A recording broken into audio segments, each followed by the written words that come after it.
Dear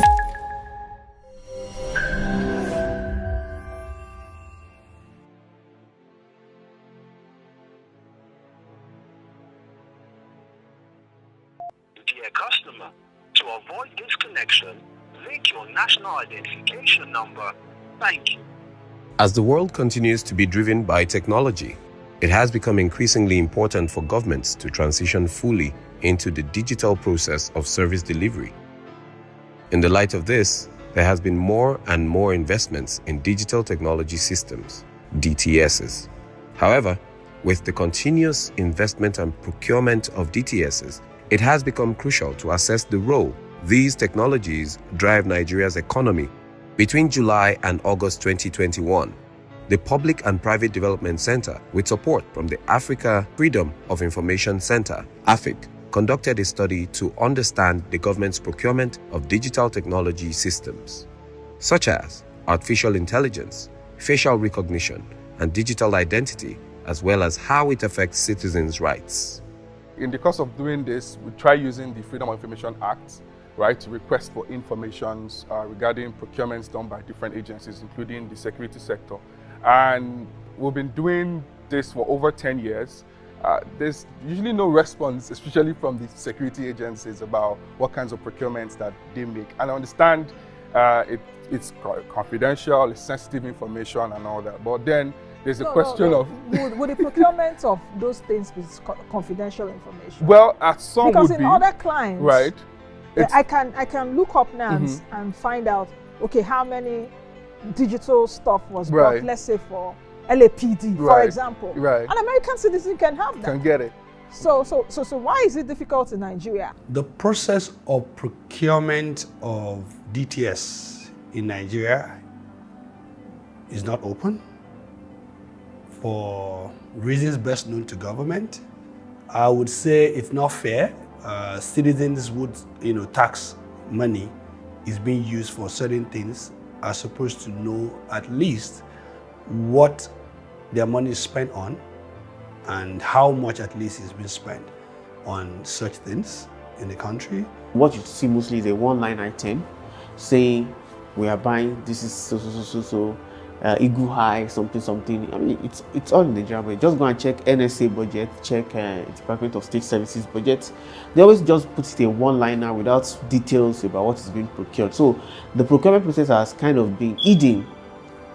It's not open, it's not fair, and it's not transparent.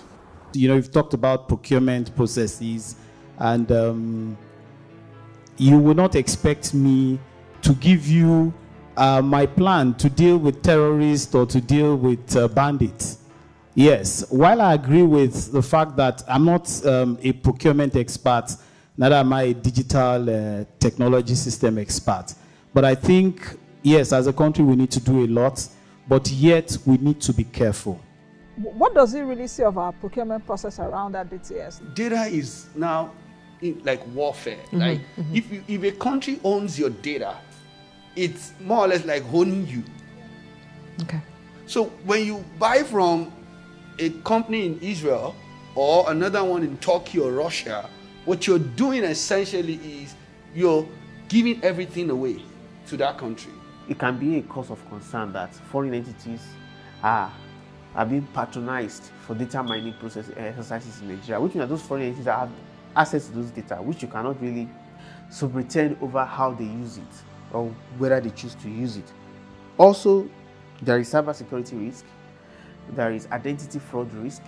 It just makes the process vulnerable to a lot of things because it has been reduced to profit-making objective, and even the corruption that kind of surrounds the process makes it difficult. So the reliability of data collected is also, under question because you have shortchanged the system, you have shortchanged the process, and now it's anything you see, you get.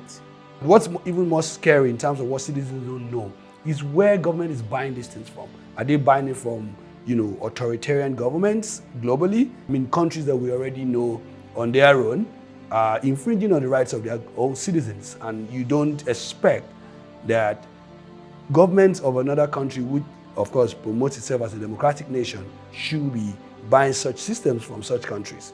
Do you know that as I speak to you, Sergeant still has a database of Nigerians that it has refused to hand over to the Nigerian government because of contractual disagreements? So from documented evidence that we have seen, it appears as though the process wasn't followed. So it's not even about transparency of the process now, it's about putting a process in place but not following the process we have put in place. As a matter of fact, this led to indictment of 3 federal ministers at the time. Circle is selling monitoring systems globally and has sold to Nigerian government more than once. We wouldn't know here because it's not in any procurement contract. It is not in Nigerian budget. So when I said there's a budget of Nigeria that tells us how all the money is spent, right? And they will have the open treasury portal too. There's none of them that tells us how money went from somebody to buy ordinary drones. Our own argument now is at what time does a particular procurement lose its sensitivity, right? So if you procure something, say in 2002, you can't still say it's sensitive or confidential in 2021. Nobody can actually evaluate, okay, these things, we've bought it, say 20 times. It hasn't worked. Can we do something else? Right, but since we don't have that information, we can't even make that kind of comparison. If you go back to 2014, when Nigeria spent, it was about $40 million buying surveillance equipment from Elbit, the company in Israel. It's leaked, right? And it was after that the National Assembly then retroactively created that law, allowing for surveillance, interception, and all of those types of things. So I guess all of these come back to how does a government see its people? What does it consider to be its responsibility towards those people? Because if you know that you owe me this information, then you'll put it out. There have been several investigative cases. I think Premium Times published one a few years ago where they were trying to get information on some equipment, some military equipment Nigeria bought. Nigeria said it was, national security matter. So they went on the website of the Americans and the information was there. It's weird. Even the one that we got reported, we're going to buy, we're going to take from our SS Code account to buy certain, vehicles, armored vehicles. We still don't have that information on open contracting data, right? The WhatsApp and Turaya that we saw by Locke in the supplementary budget, there is no rationale justification, which is the planning document on Okopo. Are there available data on DTS procurement? Can we go somewhere and say, okay, this is it from 19 what to XYZ, this is what was gotten, this is from where, this is how much, do we have available data? Yeah, I would say yes. Not only DTS. So we have a portal, Nigeria Open Contracting Portal. Okay. It's a portal where procurement plans and records are being published. So before, based on the provision, in line with the provision of the Procurement Act, you should not award a contract without making a plan, procurement plan for it. And then after planning, after execution, you come back to the same portal and publish, information on that particular contract. How much is it awarded for, who is the contractor, what is the project location, and all of that. So we have that portal, and we have, section, we have provision for, civil society organization, private sector, and even ordinary citizens to go to the portal and search for those records.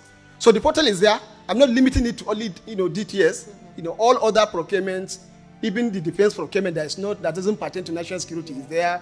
The Ministry of Education, all types of procurement, go to that portal, you have that information. Yeah, so I'm not limiting. Citizens have access to it? Pardon? Citizens, yeah. Have access Citizens can search. Okay. There's a provision for search, for the public search for citizens. Mr. Joshua, do you want to say something? He's my brother, he's my partner. We work together. We support, we partner as civil society with BPP. So I like the fact that it's providing us the general template, and that helps us to cover the real action, right? Okay. If you search on Okopo today, I don't know if you will see any procurement information about a digital surveillance or monitoring system. So yes, there are a lot of information on Okopo. I access it. I've used Okopo to write stories, to investigate, but I've not seen anything on DTS. If you can't find any information on a particular defense procurement, it is because the Procurement Act is very clear on it. So let me clarify this. Okay. Now, secondly, I must tell you the truth that first of all, the portal is new. It was something that we established in 2018. It's a new portal. That is 2 years, about 3 years now. And then we have challenge of compliance, making the MDS to comply. So it's not as if you cannot find a particular data on the portal, it doesn't mean that the data doesn't necessarily exist, because we are still in the process of getting the MDS to actually upload information on the data. So we're trying to ensure that there's some part of procurement that even if they're relating to a little bit of security, we can find a way of ensuring that those procurements are imputed on the system. But when you talk about detailed ammunitions and drilling down to those, we're coming up with a policy on defense procurement, of which we're working with the defense sector from the Chief of Defense Staff and all that, of which we're going to come up with different strategies and ensure how we can try to make everything a little bit more open than it is now. I'm not sure we have any, like we said earlier, any regulation or any policy in place, essentially. And so it will be that level of regulation or executive policy is put in place, such that what is to be procured or purchased, who is procuring or purchasing, the purpose, the rationale, and the onward utilization is known. Nigeria also needs to conform to global-based standards in terms of pursuing or purchasing technology, especially intrusive technologies like surveillance technology, or even technology that is being used, for example, to mine citizens' data, like all this name capturing that we are doing and all of that. So that there has to be some, global-based practices around how, not just how those technologies are acquired, but also how they are implemented, how they are used, to be ensured that, so that we can ensure that they are not used outside the purposes for which they were bought. Government needs to subscribe more to the Shawani principle, needs to obey its own freedom of information law, which expects that when people request for information that you probably didn't proactively make open, that is also provided. As the use of digital technology in various sectors of the economy continues to grow, one of the legal issues that arise is how these technologies impact citizens' privacy. According to statistics by the International Telecommunications Union, internet penetration in Nigeria is 27%. The percentage of households with internet access is 17%. Fixed broadband subscription is 0.04%, and active mobile subscription is 19.9%. Several laws have been enacted in order to protect the rights of citizens online. Laws such as the Digital Rights and Freedom Bill of 2016, which seeks to guarantee the fundamental privacy rights of citizens and define the legal framework regarding surveillance, promote the freedoms of expression, assembly, and association online, outline the provisions of lawful and authorized interception of communication within the digital environment without sacrificing the freedom and constitutional rights of citizens, guarantee the application of human rights within the digital environment, provide sufficient safeguards against abuse online, and provide opportunity for redress, and equip the judiciary with the necessary legal framework to protect human rights online. To what extent has this particular bill been implemented in Nigeria? And it's a requirement now. I mean, the NIN thing is ongoing, everybody, and then we're linking it to our SIM cards. Everyone's trying to link it to your international passports. I understand, and it's a good idea that we're trying to have a central database for Nigerians, which is great, long overdue, but very great. But then the question now is, those data, how safe are our data? So give me the answer. We don't have any legislation in Nigeria that protects the data of citizens. So I remember I volunteered with Paradigm Initiative way back in 2014, and we drafted the first Nigeria's Digital Rights and Privacy Bill. It went to Mr. President in 2018. He declined assent. A revised version of that bill has now been within the National Assembly since 2019, and it's just been lingering, dangling from table to table. Every other day, we've seen journalists being arrested just by trailing their conversations on their phones. We've seen how also the data has been collected by telecommunication companies. Government have used their power arbitrarily now, to retrieve such information. We've seen where through BVN also, government has, requested that banks close down, accounts of organizations that are, voice of dissent in the country. So you can imagine that level of, lack of protection that already exists. How come an individual knows my BVN number? How come somebody can even get my PIN, my ATM that is with me? The card. How come somebody knows it? So how am I sure that my digit is also protected. Nobody is supposed to access to my data. It's my privacy, it's my private document. Nobody has the right to it. But you find out that some people's data, people trace it, get inside it, dupe them. Why? If government is protecting, nobody will dupe you. You understand? So the government is not doing it. It's not doing enough. Most of the bank managers are 419s now. Yes, now because sometimes you just receive message, they'll debit you, and you do withdraw money. They'll just debit you from your account, and you don't know how comes you didn't withdraw money. For the elderly ones, they are often scammed, because they don't get to know these things on time, and when they get to know it via their children, and then by that time it's too late already. And how can we trust the integrity of the people with whom those pieces of information will be housed if there's no law keeping them in check? I mean, and we've already had the conversation in Nigeria recently about our Minister for Digital Economy and some of the utterances he's made in the past, and how those utterances could be inimical to the security of the country.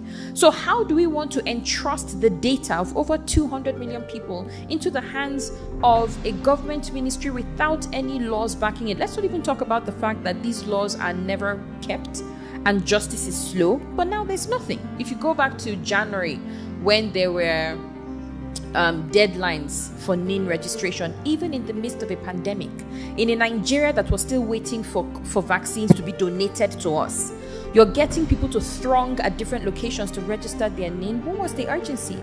And if you look at that, which is why I said we're reactionary, and it almost looks silly because that deadline has now been postponed 7 times. So what was the rush in January? So no, we don't have any frameworks that protect this data. We don't have frameworks that protect what can be collected. We don't have frameworks that protect what the data will be used for, where it will be housed, what my recourse to justice or redress is if there is a breach. Sometimes with these people why never even go to their shop before they will send you message. You will find the actual say how many exactly. So me I want to say maybe now the service provider just share your number. I'm not supposed to share them. They're not supposed to share those your information without your permission. So now you're supposed to give them permission before they share them. Almost even me too, they get those kind of messages. So now when part of this while do the research, many Nigerians understand what it need be. Say those things they sell them and they're not supposed to sell your information. Wow. So to what extent those information where they key in all those things, how well is it protected? The NIMC Act says that Nigerian data can actually, for reasons best known to NIMC, be given out to third party. It's in the act. So we are sitting on gunpowder, and when it comes to who monitors our phone, today you can search on your phone, right? You will buy all the INEC data.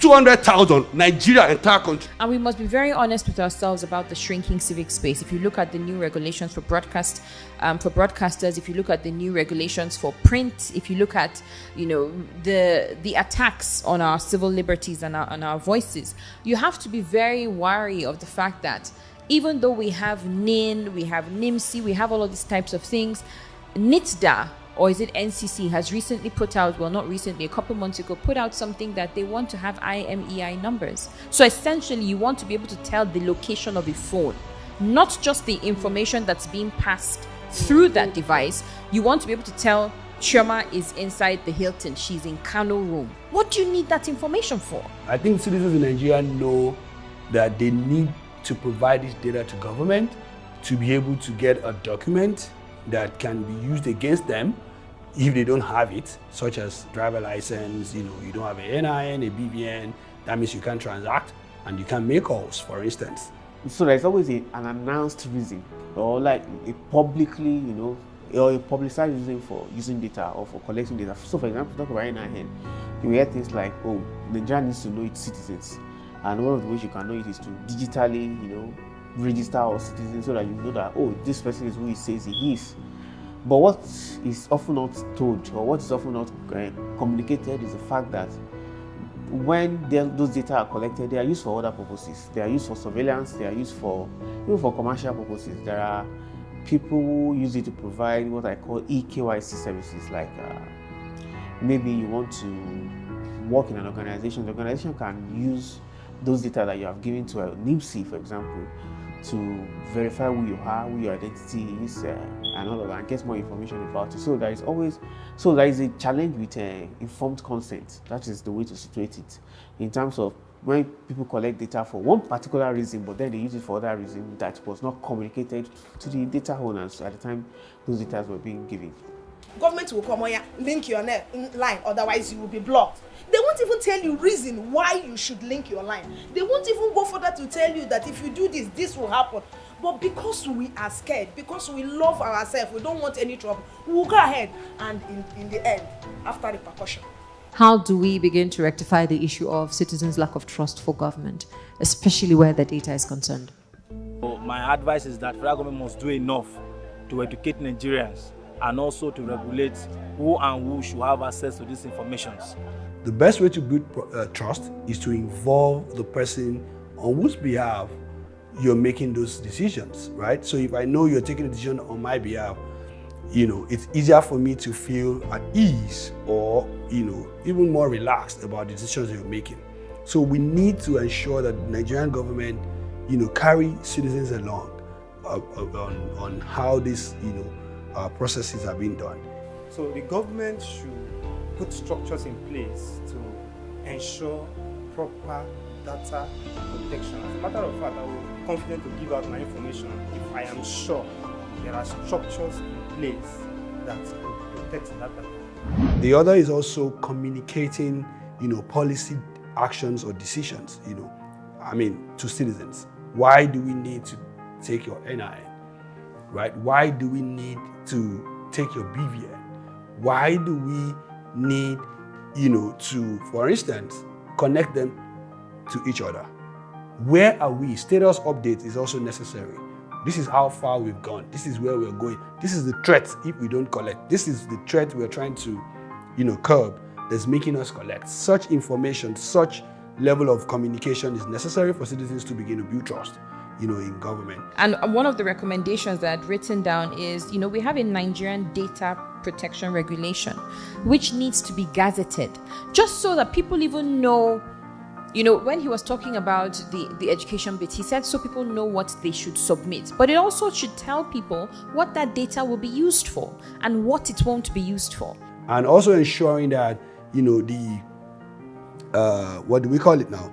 The third sector is also carried along. And I mean, the media, the civil society organizations are also carried along, which many times are like, citizens' mouthpiece and the ones that help citizens to understand at the grassroots level government policies and the implications for them.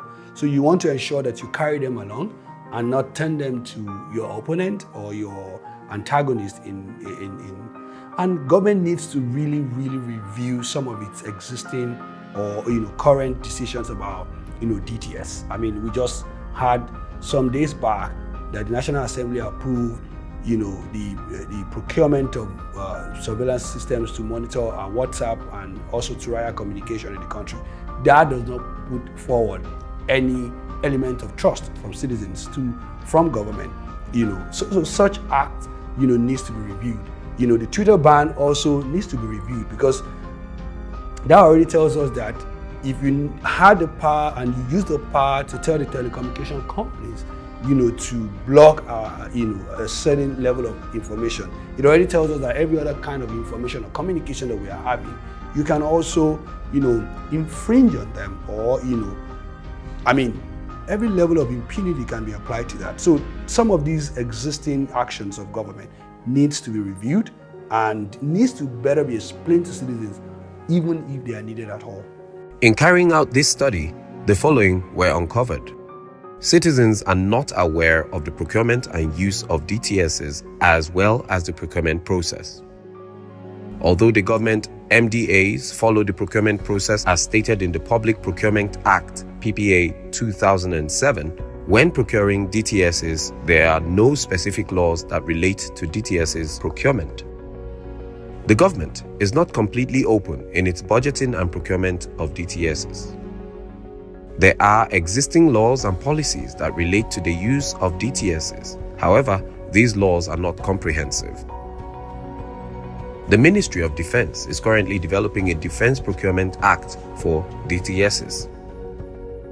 And findings indicate that the government's directive of linking NINs with every other identity database is an attempt to unify all identification information into a central database. The use of digital technology systems in Nigeria affects every citizen, as taxpayers' monies are used to procure these tools, some of which run into billions of naira. So data generated using these tools belong to Nigerians, and if they are used for other causes outside the benefits of Nigerians, it is highly unacceptable. So yeah, a few recommendations on how the issue of misuse and lack of trust can be curbed. The government should ensure more openness in digital technology systems, budgeting and procurement. The government and CSOs should create awareness to inform the public about the need and benefits of digital technology systems investments, as well as the existing laws to help citizens be aware of their rights to privacy. With the development of the Defense Procurement Act for digital technology systems, the government can be better prepared, especially in situations like the pandemic. The existing laws that relates to the use of digital technology systems needs to be amended to speak to the generality of data privacy and protection, and to ensure that the procurement and use of DTS do not infringe on the rights of citizens, thereby ensuring adequate protection of citizens' privacy and personal data. Until governments and private sector organizations assume greater responsibility for digital rights, the status quo will remain. All hands need to be on deck to ensure all citizens' rights are protected.